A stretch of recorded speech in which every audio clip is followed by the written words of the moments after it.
জাতীয় সনদ 2025 বাস্তবায়নের ব্যাপারে একটি উল্লেখযোগ্য অগ্রগতি সাধিত হয়েছে। জুলাই জাতীয় সনদ 2025 বাস্তবায়নের জন্য জনগণের অংশগ্রহণ নিশ্চিত করা, তাদের সম্মতির জন্য একটি গণভোট অনুষ্ঠানের ব্যাপারে সকল রাজনৈতিক দলই একমত হয়েছে। এটি প্রথম ধাপ হিসেবে আমরা মনে করছি যে বাস্তবায়ন প্রক্রিয়ার বিষয়ে রাজনৈতিক দলগুলোর মধ্যে ঐক্যমতের এটি একটি বড় রকমের অর্জন এবং একটি বড় রকমের পদক্ষেপ এবং একটি প্রথম পদক্ষেপ। আমরা অত্যন্ত আশাবাদী যে অন্যান্য বিষয়গুলোতেও আমরা রাজনৈতিক দলগুলোর মধ্যে ঐক্যমত্য গড়ে তুলতে পারব। ফেব্রুয়ারির নির্বাচনের মধ্য দিয়ে যে আইনসভা তৈরি হবে, সেই আইনসভা যেন মৌলিক সাংবিধানিক সংস্কারগুলো করতে পারে এবং তাকে টেকসই করতে পারে, তার জন্য এই আইনসভাকে এমনভাবে চিহ্নিত করা দরকার বা আলাদা বৈশিষ্ট্য দেওয়ার দরকার, যাতে করে এই সংস্কারগুলোকে যারা জুলাই সনদের ভিত্তিতে যে সমস্ত সংশোধন, সংযোজন, বিয়োজন, পরিবর্তন, পরিমার্জন হবে, সেগুলো যেন টেকসই হয়। এই ব্যাপারেও রাজনৈতিক দলগুলোর মধ্যে কার্যত একটি ঐক্যমত্য হয়েছে এবং আমরা আশা করছি এর বিস্তারিত বিষয়গুলো আমরা আগামী দিনের বৈঠকগুলোতে অর্জন করতে পারব। ইতিপূর্বে বিদ্যমান সংবিধানের 106 অনুচ্ছেদের মাধ্যমে সুপ্রিম কোর্টের মতামত নেওয়ার জন্য বিভিন্ন রাজনৈতিক দলের পক্ষ থেকে বলা হয়েছিল। এখন অধিকাংশ দলই এইরকম মত দিচ্ছেন যে 106 অনুচ্ছেদের আওতায় সুপ্রিম কোর্টের মতামত নেওয়া তার প্রয়োজন নাও হতে পারে।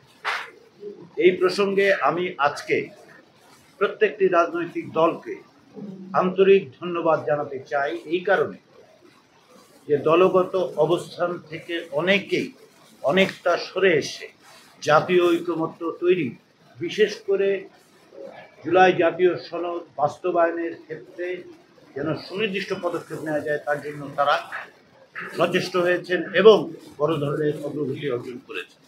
তারা তাদের দলীয় অবস্থান থেকে সরে আসছেন, সকলের প্রতি সহিষ্ণু থেকে সহনশীলতা প্রদর্শন করে অন্যদের মতের প্রতি শ্রদ্ধাশীল থেকে একটি জায়গায় আসবার চেষ্টা করছে। তার মধ্যে আজকে আমরা এই বড় অর্জনটি করতে পেরেছি। এই জন্য আমি রাজনৈতিক দলগুলোকে আন্তরিকভাবে ধন্যবাদ জানাই।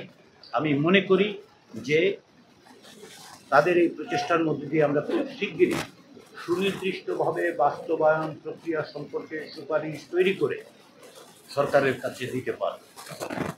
আজকে সকালে জাতীয় ঐক্যমত্য কমিশনের প্রধান এবং মাননীয় প্রধান উপদেষ্টা অধ্যাপক ইউনূসের সঙ্গে আমরা দেখা করেছি।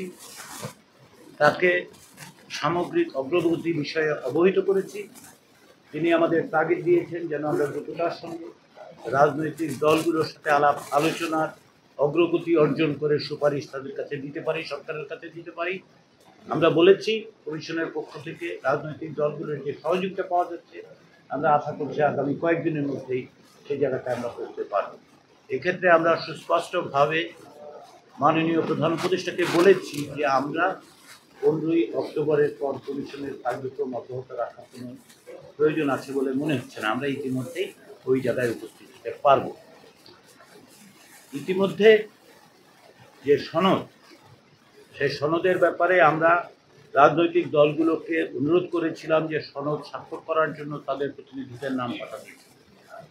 যে 30টি রাজনৈতিক দলের সঙ্গে আমরা আলাপ আলোচনা অব্যাহত রেখেছি, তাদের 3/4 দলের কাছ থেকেই আমরা তাদের প্রতিনিধিদের নাম পেয়েছি, যারা এতে দলের পক্ষ থেকে স্বাক্ষর করবে।